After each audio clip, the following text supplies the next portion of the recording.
Bir dənə sözü məni yandırır Həzrət Əlinin. Deyir, cənazəni ki qoydu qabağına, baxdı dedi ki, ya Rəsulallah, mən bu cənazə ilə neyniyim? Uşaqlar məndən analarını istəyir. Mən onlara nə cavab verim? Mən bu cənazəni qəbrə necə aparım? Uşaqlardan necə ayırım? Nə cavab verim bunların suallarına? Götürdü, deyir, evdən çıxardır cənazəni.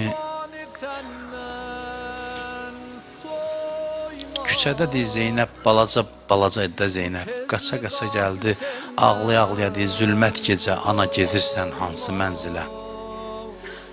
Qal bu gecəni bizi ilə, gündüz barı düşüyorlar. Ana gecə evvə qayıdır hamı, sən hara gedirsən bizi tərk eləyib gecə vaxtı? Deyir, Zeynəbin bu ağlamağı məcbur elədi, əli cənazəni qoydu yerə. Gəldi o balaca qızını qucağına aldı, nazın çəkdi. Dedi, qızım, sən belə ağlasın, mən o bir uşaqları sakit eləyə bilmərəm. Anon Fatimə qardaşlarını sənə tapşırıb, baxma ki, sən balacasan, onlara analıq sən eləməlisən. Deyir, qoy gedim, gəlim, oturub ağlayarıq Anon Zəhraya.